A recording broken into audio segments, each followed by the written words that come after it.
પણ હકીકતમાં શ્રીમદ દેવી ભાગવતની પ્રધાન શ્રોતા કોઈ હોય તો એ આદ્યશક્તિ પરાંબા છે.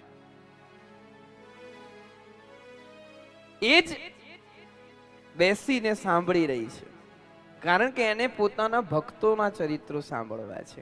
એટલે અહીંયા સ્પષ્ટ કહ્યું કે શ્રીમદ દેવી ભાગવતની અંદર ભક્તોના ચરિત્રોનું વર્ણન છે. બીજું, વિસ્તારપૂર્વક ધર્મનું વર્ણન કરવામાં આવ્યું છે. જે ધર્મને આપણે સંકુચિત બનાવી દીધો છે, મંદિર, મહાદેવ, તિલક, કંઠી અને ચોક્કસ પ્રકારના પહેરવેશમાં લાવીને મૂકી દીધો છે. હકીકતમાં ધર્મ શું છે એ ધર્મની વાઇડલ ફોર્મની અંદર જો કોઈ વ્યાખ્યા જાણવી હશે તો તે તમને દેવી ભાગવત આપશે. વિસ્તૃત વ્યાખ્યા ધર્મનું દર્શન આપણને શ્રીમદ દેવી ભાગવતમાં થશે.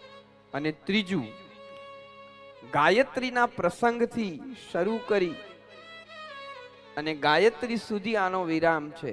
તો આની અંદર મા ભગવતીના ગાયત્રીનો મહિમા ભારોભાર મૂકવામાં આવેલો છે. એવું શ્રીમદ દેવી ભાગવત છે. સાંભળો ઋષિ. ઋત્વાક નામના એક મુનિ હતા. બ્રાહ્મણ છે, બુદ્ધિમાન છે. એ ઋત્વાકજીને રેવતી નક્ષત્રના અંતિમ ભાગ ગંડાંત યોગની અંદર એક દીકરાનો જન્મ થાય છે. દીકરાના જન્મ બાદ એમણે પોતાના દીકરાના જાતકર્મ સંસ્કાર કર્યા, ચૂડાકરણ સંસ્કાર કર્યા, દીકરાને જનોઈ આપી છે.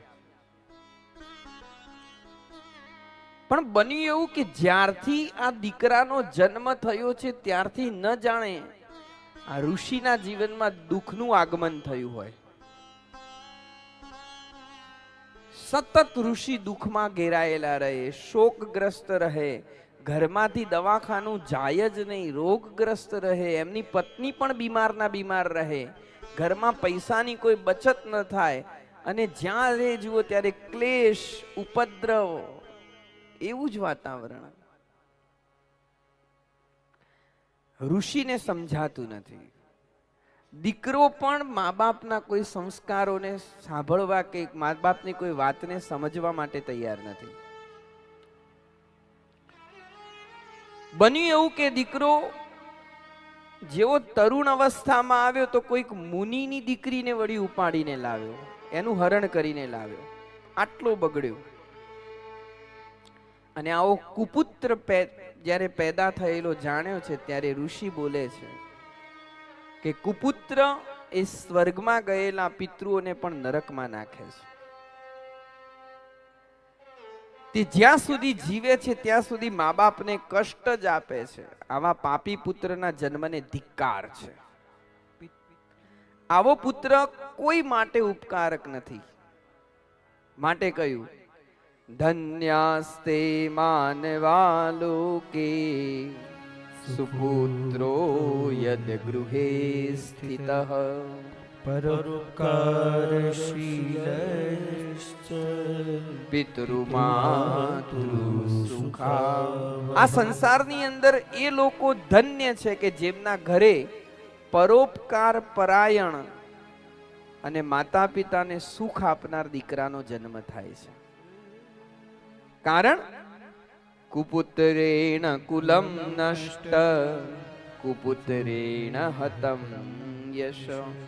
કુપુત્રથી કુલ નષ્ટ થઈ જાય, કુપુત્રથી યશનો નાશ પામે છે, કુપુત્રથી લૌકિક અને પારલૌકિક બંને જગત દુખી થાય છે. જેના ઘરે પણ કુપુત્રનો જન્મ થાય છે તેના લીધે એના પિતાને પણ નરકની યાતનાઓ ભોગવવી પડે છે. કુપુત્રથી વંશ નાશ પામે, દુષ્ટ પત્નીથી જીવન નષ્ટ થાય, વિકૃત ભોજન કરવાથી દિવસ વ્યર્થ થાય, અને દુરાત્મા મિત્રથી સુખ મળતું નથી. 4 બાબતો કહી દીધી. કારણ પિતૃઓની સંપત્તિનો વારસો સંતાનને પ્રાપ્ત થાય. અને સંતાનના સંસ્કારનો વારસો પિતૃઓને પ્રાપ્ત થાય છે. માતા પિતાની જે કંઈ પણ સંપત્તિ છે મૃત્યુ પામ્યા પછી કોને મળે છે? સંતાનને મળે. ઘર હોય, ગાડી હોય, ખેતર હોય, જે કંઈ પણ હોય એ સંતાનને આપે છે. એટલે પિતૃઓ સંતાનમાં શું આપીને, પિતૃઓ વારસામાં સંતાનને શું આપીને જાય છે? સંપત્તિ. તો પછી એ સંતાન પોતાના પિતૃઓને શું આપી શકે? તો પોતાના શ્રેષ્ઠ સંસ્કારનો વારસો પિતૃઓને આપી શકે. તમે જેટલું ધર્મપૂર્વક જીવન જીવો છો, પ્રામાણિકતાથી જીવન જીવો છો, શ્રેષ્ઠ જીવન જીવો છો, તેનાથી તમારા પિતૃ જ્યાં હોય ત્યાં સુખી થાય છે. પણ તમે જ્યારે અધર્મ આચરો છો, કંઈક ખોટું કરો છો, કંઈક ગલત કરો છો, તો એના પરિણામ સ્વરૂપ પિતૃઓને પણ યાતના ભોગવવી પડે છે, તે પણ દુઃખી થતા હોય. ડોંગરે બાપા એક સરસ વાત કરતા કે એક હંસ અને હંસી ફરવા માટે નીકળે છે. હંસ અને હંસી ફરતા ફરતા નીકળ્યા છે ને સાંજનો સમય થયો. સાંજના સમયે હંસે હંસીને કહ્યું કે હવે સૂરજ આથમવા આવ્યો છે, ના હોય તો આપણે પ્રવાસ અહીંયા અટકાવી દઈએ અને કોઈક જગ્યાએ આજની રાત રોકાઈ જઈએ, કાલે સૂર્યોદય થશે એટલે આગળ પ્રવાસ કરીશું. હંસે કહ્યું સારું. જોયું તો એક વૃક્ષ હતું. એ વૃક્ષ ઉપર હંસ અને હંસી રોકાવા માટે ગયા તો એ વૃક્ષની અંદર કાગડો રહે છે. કાગડા એને પોતાનું ઘર બનાવ્યું છે. એટલે હંસે પેલા કાગડાને કહ્યું કે ભાઈ, અમે લોકો પ્રવાસે નીકળ્યા છીએ અને હવે સૂરજ આથમવા આવ્યો છે એટલે અમે વિચાર કર્યો છે કે આજની રાત અમે રોકાઈ જઈએ. જો તમે પરમિશન આપો, તમે કહો તો અમે તમારા ઘરમાં આજની રાત રોકાઈએ. એટલે કાગડાએ પેલા હંસને કહ્યું કે રોકાવાની ના નથી, મારા ઘરમાં કોઈ એક જ રોકાઈ શકે એવું છે, બેને સમાવા એવી કોઈ સગવડ નથી. એટલે હંસે પછી હંસીને કહ્યું કે હવે રોકાવું તો પડશે જ. એક કામ કર, હું બહાર પડ્યો રહીશ, તું તાર અત્યારે અહીંયા રોકા અંદર. એટલે હંસી ત્યાં રોકાઈ, હંસ બહાર પડ્યો રહ્યો. જેવી રાત પૂરી થઈ, સૂર્યોદય થયો એટલે હંસે હંસીને કહ્યું કે ચાલો હવે આગળ યાત્રા શરૂ કરીએ. જ્યાં હંસી ચાલવા થાય ત્યાં કાગડાએ પકડી. કાગડાએ હંસને કહ્યું આ હંસી તો મારી છે. હંસે કહ્યું વાલા તારી ક્યાંથી? આ તો મારી પત્ની છે. અમે પ્રવાસે નીકળ્યા હતા, રાત રોકાવાની જરૂર પડીને તારે ત્યાં આશરો લીધો, એક રાતમાં તું કહે છે આ મારી છે? કોઈ એ બધું હું કઈ ના જાણું, આ હંસી મારી છે, હું નહીં આપું. ને પકડી પાડી, છોડતો નથી. હંસ બીજી રીતે પહોંચી વળે એવો હતો નહીં એટલે પછી એ જ ગયો સીધો કોર્ટમાં. કોર્ટમાં કેસ આવ્યો. સુનાવણીમાં કેસ આવવાની તૈયારી. કાગડો હતો હોશિયાર, ચાલાક. જજ સાહેબ કઈ ફેસલો સુનાવે પહેલા જ કાગડો સીધો જજ સાહેબના ઘેર પહોંચી ગયો અને જજની પાસે જઈ અને પછી કાગડાએ જજને કહ્યું કે આજે તમારે એક કેસનો ચુકાદો આપવાનો છે. કહ્યું હા. કહ્યું કે એની અંદર અપરાધી તરીકે મને રાખવામાં આવ્યો છે, પણ સાંભળો, જો તમે મારા ફેવરની અંદર ચુકાદો આપો તો હું તમને કંઈક મદદ કરી શકું એવું છે.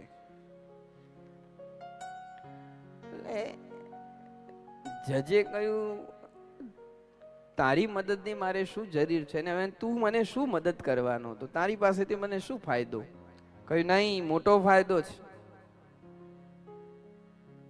જો તમે મારા ફેવરમાં ચુકાદો આપો તો બહુ મોટો ફાયદો હું તમને કરી આપું. શું? તમારા મા બાપ મૃત્યુ પામ્યા છે ને? જજે કહ્યું હા. બોલો, તમારે એમને મળવું છે? કારણ કે અમને કાગડાઓને બધી ખબર હોય કે કોના બાપા મરીને ક્યાં ગયા છે ને અત્યારે શું છે, ને કોની માં મરીને ક્યાં ગઈ છે ને અત્યારે શું છે, અમને બધી ખબર હોય. બોલો, તમારે તમારા મા બાપને મળવું છે? હું મેળવી આપું. જજને રિશ્વત આપી.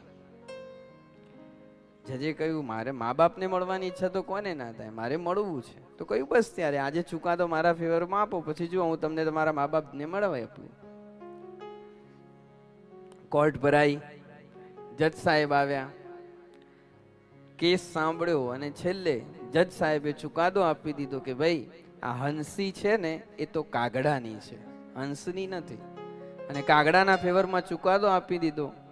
હંસ બિચારો રડતો રડતો ચાલતો થયો. જજે કાગડાને કહ્યું તારા કામ થઈ ગયું? કહ્યું હા. હવે મારું કામ કર, ચાલ બતાવો મારા મા બાપ ક્યાં છે. કાગડાએ કહ્યું આવો મારી સાથે બતાવું. કાગડો આગળ ઉડતો જાય ને પાછળ જજ સાહેબ ગાડી લઈને ચાલતા જાય. ગામની બહાર પહોંચી ગાડી. કાગડો એક જગ્યાએ ઉભો રહ્યો. જજ સાહેબ ગાડીમાંથી નીચે ઉતર્યા. કાગડાએ કહ્યું હવે અહીંયાથી ચાલતા ચાલતા આવો. થોડો આગળ ગયો, એક ઉકરડો હતો. ઉકરડા જોડે જઈને કાગડો ઉભો રહ્યો. જજ પણ ત્યાં આવીને ઉભા રહ્યા. કહ્યું ક્યાં છે મારા મા બાપ? તું મને ક્યાં લઈને આવ્યો છે અહીંયા? કહ્યું ઉભા રહો બતાવું. કહ્યું આ ઉકરડો દેખાય છે? હા. એની અંદર આ છાણનો પોદળો દેખાય છે? કહ્યું હા. એની અંદર આ બે કીડા દેખાય છે? કહ્યું હા. આમાં નાનો કીડો છે ને તમારી માં છે, ને મોટો કીડો છે ને તમારો બાપ છે. જજને ધ્રાસકો લાગ્યો કે મારે મા બાપની આ દશા, છાણની અંદર કીડા થયા છે. ત્યારે કાગડાએ કહ્યું કે જેનો છોકરો ન્યાય જેવી બાબતની અંદર પણ આવા ખોટા ચુકાદા આપતો હોય એના મા બાપને છાણમાં કીડા જ બનવું પડે, બીજું શું બને? ત્યારે એના મા બાપને કીડા જ બનવું પડે. એટલે સંતાનના સંસ્કારનો વારસો કોને મળે છે? પિતૃને પ્રાપ્ત થાય છે. તમારા શુભ કર્મોનું ફલ પિતૃઓને સુખ આપતું હોય છે. આજે આપણે જ્યારે આ ભાગવતના માંડવાની અંદર બેસી અને માના ગુણો સાંભળીએ છીએ ત્યારે સૌથી વધારે આનંદ કોને થઈ રહ્યો છે? આપણા પિતૃઓને થઈ રહ્યો છે. એટલે અહીંયા કહ્યું કે કુપુત્ર જો પેદા થાય તો તે અત્યંત દુઃખ આપવા વાળો છે. ઋષિને સમજાતું નથી અને ઋષિ ગયા છે ગર્ગાચાર્યજીની પાસે. ગર્ગાચાર્યની પાસે આવી અને ઋત્વાક ઋષિએ ગર્ગાચાર્યજીને કહ્યું કે મહારાજ, હું તમારી પાસે મારા દીકરાની દુશ્શીલતાનું કારણ પૂછવા માટે આવ્યો છું. કારણ કે મેં ગુરુની નિરંતર સેવા કરી છે, મેં વિધિપૂર્વક વેદાધ્યયન કર્યું છે, બ્રહ્મચર્યાશ્રમ પૂર્ણ કરીને વિધિપૂર્વક મેં વિવાહ કર્યા છે, ગૃહસ્થાશ્રમના બધા જ નિયમોને મેં ફોલો કર્યા છે. મારા આગળથી કોઈ દિવસ અતિથિ ખાલી જતો નથી. હું પંચ યજ્ઞ કરું છું અને મેં પુત્રની ઉત્પત્તિ માટે જે ગર્ભાધાન કર્યું છે એ પણ વિધિપૂર્વક કર્યું છે.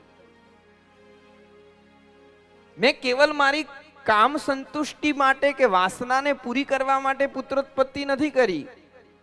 મેં મારા વંશાભિવૃદ્ધિ માટે થઈ અને પુત્રોત્પત્તિ કરી છે. મેં બધી જ રીતે સાવધાન રહીને કાર્ય કર્યું, છતાં મારા આંગણે આવો કપાતર દીકરો કેમ પેદા થયો છે કે જેના આયા પછી દુઃખ સિવાય બીજું કંઈ મળ્યું જ નથી. ત્યારે ગર્ગાચાર્યજી જ્યોતિષી છે. એમને જ્યોતિષ પ્રમાણે કુંડળી બનાવી અને કુંડળી બનાવીને પછી કહ્યું કે સાંભળો, તમારા દુઃખનું કારણ તમે નથી, તમારા દુઃખનું કારણ તમારી પત્ની નથી, અરે તમારા દુઃખનું કારણ તમારો દીકરો પણ નથી.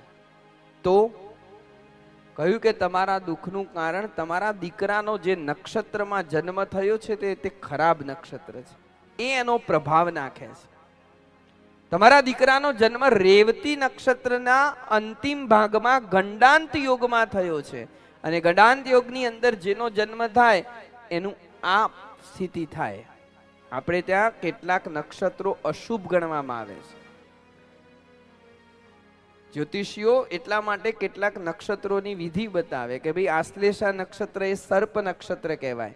આશ્લેષા નક્ષત્રમાં જન્મ થયો હોય તે સારું નહીં. મૂળ નક્ષત્ર એ સારું નહીં. કેટલાક નક્ષત્રો છે, વ્યતિપાત યોગ છે, ગંડ યોગ છે, આ બધા યોગમાં જન્મ થાય બાળકનો એ સારો નહીં. કેમ? કારણ કે એના કારણે આ ઋષિના જીવનમાં જેવી સમસ્યાઓ પ્રોબ્લેમ આવ્યા તેવા તમારા જીવનમાં પણ આવે. બાળક વધારે પડતું બીમાર રહે, વિદ્યા ન ચડે, એના તોફાનોથી માતા પિતા પરેશાન થઈ જાય, ખોટા રસ્તાઓ ઉપર ચાલ્યો જાય, એના કારણે મા બાપને તકલીફો આવે, મૂંઝવણો આવે, સમસ્યાઓ આવે, પ્રોબ્લેમ આવે. એટલે પછી બ્રાહ્મણો કે ભાઈ આ નક્ષત્રની વિધિ કરાવો, એની પૂજા કરાવો. એટલે ગર્ગાચાર્યજીએ એ જ કહ્યું કે રેવતી નક્ષત્રની અંદર તમારા બાળકનો જન્મ થયો છે ને એના કારણે તમારી આ દશા થઈ છે. તો કહ્યું હવે કેવી રીતે આમાંથી બચી શકાય? કહ્યું માની આરાધના કરો, માં ભગવતીના શરણમાં જાઓ. માં ભગવતી આદ્ય શક્તિ જ તમને આમાંથી મુક્ત કરશે. આ સાંભળી અને ઋત્વાક ઋષિને ખૂબ ક્રોધ આવ્યો, અને ક્રોધ આવતાની સાથે જ એમણે રેવતી નક્ષત્રને શાપ આપ્યો કે તું આકાશમાંથી હાલ નીચે પડી જા. શાપ આપ્યો એટલે રેવતી નક્ષત્ર નીચે પડ્યું, અને પડ્યું એવું સીધું કુમુદ પર્વત પર પડ્યું. પણ કુમુદ પર્વત ઉપર રેવતી નક્ષત્ર પડ્યું, તેથી તે પર્વતનું નામ થઈ ગયું રૈવત પર્વત,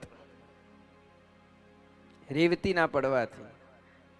અને રૈવત પર્વત કયો છે? ગિરનાર. ગિરનારનું પુરાણોમાં જે ઓરિજિનલ નામ છે તેનું નામ છે રૈવત. રેવતીના પડવાથી તે રૈવત થયું. એક પ્રમુચ નામના ઋષિ હતા. એ પ્રમુચ નામના ઋષિએ ત્યાંથી પસાર થતા હતા, અને જ્યારે રેવતી નક્ષત્ર પર્વત ઉપર પડ્યું એટલે એક દીકરીના રૂપમાં પરિણમ્યું. દીકરી. અને પ્રમુચ ઋષિએ દીકરીને જોઈ, એ નાની બાળકીને લઈ લીધી અને એનું નામ રાખ્યું રેવતી. પોતાના આશ્રમમાં લાવ્યા છે. પ્રમુચ ઋષિ એની ખૂબ દીકરીના જેમ પાલન પોષણ કરીને એને મોટી કરી છે. એ દીકરી વિવાહ યોગ્ય થઈ, અને વિવાહ યોગ્ય થઈ ત્યારે પ્રમુચ ઋષિ એના યોગ્ય વર શોધી રહ્યા છે. પણ એ દીકરીના યોગ્ય કોઈ પાત્ર દેખાતું નથી. એટલે પછી એમણે અગ્નિનારાયણને પૂછ્યું.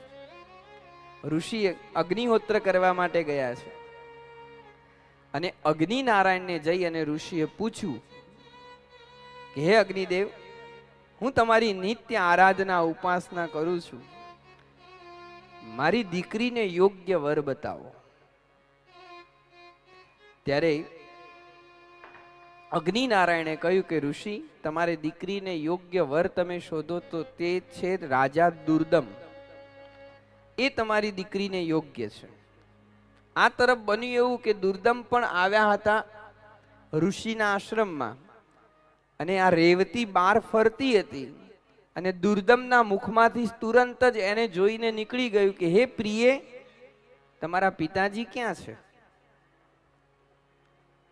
દીકરીએ કહ્યું કે યજ્ઞશાળામાં છે. અને જેવા દુર્દમ યજ્ઞશાળામાં આવ્યા એટલે ઋષિએ કહ્યું કે આવો આવો રાજન, કેમ છો? તમારો પરિવાર કેમ છે? તમારું રાજ્ય કેમ છે? તમારું ધન કોષ કેમ છે? તમારી પત્ની વિશે હું નહીં પૂછું, કારણ એ મારી પાસે છે, એ કુશળ છે. દુર્દમે વિવેક કર્યો અને કહ્યું કે મહારાજ, મારી કઈ પત્ની તમારા પાસે છે? કહ્યું હમણાં તમે જેને પ્રિય કહીને બોલાવી ને તે. કારણ કે પ્રિય સંબોધન કોના માટે વપરાય? એને ક્ષમા માંગી કે મહારાજ મારી ભૂલ નથી થઈ, આ બધું કુદરતે રચેલું છે. મને અગ્નિદેવે કહ્યું છે કે રેવતીના યોગ્ય વર એ રાજા દુર્દમ છે. એટલે ભગવતીના આ લીલાથી જ તમારા મોઢામાંથી હે પ્રિય શબ્દ નીકળ્યો છે. ઋષિ એની સાથે લગ્ન કરાવવા માટે તૈયાર થયા પોતાની દીકરીને, ત્યારે દીકરીએ હઠ કરી કે હું લગ્ન તો કરું પણ રેવતી નક્ષત્ર જે દિવસે આવે એ જ દિવસે કરું. એ ઋષિએ કહ્યું કે બેટા રેવતીને તો શાપ લાગ્યો ને તો પડી ગયું છે. તો કહ્યું જો એક ઋષિ શાપ આપીને રેવતીને પાડી શકતો હોય તો બીજા ઋષિમાં એટલી તાકાત ના હોય કે એને ફરી પાછું આકાશમાં ઊભું કરી દે. તમે તપસ્વી છો, તમારા અંદર પણ એ શક્તિ છે ને. પ્રમુચ ઋષિ તૈયાર થયા છે અને પોતાના તપથી ફરી પાછું રેવતીને આકાશમાં સ્થિર કર્યું અને રેવતી નક્ષત્રની અંદર પોતાની દીકરીના વિવાહ દુર્દમ રાજા સાથે કર્યા. લગ્ન પૂર્ણ થયા પછી દુર્દમે આશીર્વાદ માંગ્યા કે મને આશીર્વાદ આપો કે મારે એવો દીકરો થાય જે મન્વંતરાધિપતિ થાય, મન્વંતરોનો અધિપતિ થાય. કહ્યું રાજન હું આશીર્વાદ તો આપું છું પણ એના માટે તમારે માના શરણમાં જવું પડશે. મારી અંદર એ તાકાત નથી કે હું તમને મન્વંતરાધિપતિ દીકરાની પ્રાપ્તિ કરાવી શકું. તમે મા આદ્ય શક્તિ જગદંબાના શરણમાં જાઓ અને મા ભગવતીના શ્રીમદ દેવી ભાગવતનું 5 વખત શ્રવણ કરો. મા ભગવતીના દેવી ભાગવતનું શ્રીમદ દેવી ભાગવતનું 5 વખત શ્રવણ કરવાથી તમને મન્વંતરાધિપતિ પુત્રની પ્રાપ્તિ થશે. અને રાજા દુર્દમ આવ્યા છે. એકદાલોમશો નામ મહાત્મા મુનિરાગતઃ પ્રણીપંત્ય તમભ્યશ્ચર્ય પ્રાંજલિશ્ચાબ્રવીન્દ્રુપઃ. અને એમના આંગણે લોમેશ ઋષિ આવ્યા છે. લોમેશ ઋષિને દુર્દમે કહ્યું કે મહાત્માજી તમે પધાર્યા જ છો તો મને શ્રીમદ દેવી ભાગવત સંભળાવો. અને લોમેશ ઋષિએ રાજા દુર્દમને શ્રીમદ દેવી ભાગવતની કથા સંભળાવી છે. 5 વખત શ્રીમદ દેવી ભાગવતનું શ્રવણ કરવાથી તેમને ત્યાં મન્વંતરાધિપતિ પુત્રની પ્રાપ્તિ થઈ છે. માના આશીર્વાદથી આ પુત્રની ઈચ્છા એમની પૂરી થઈ. તો જુઓ મેં કહ્યું ને કે શ્રીમદ દેવી ભાગવત એક એવો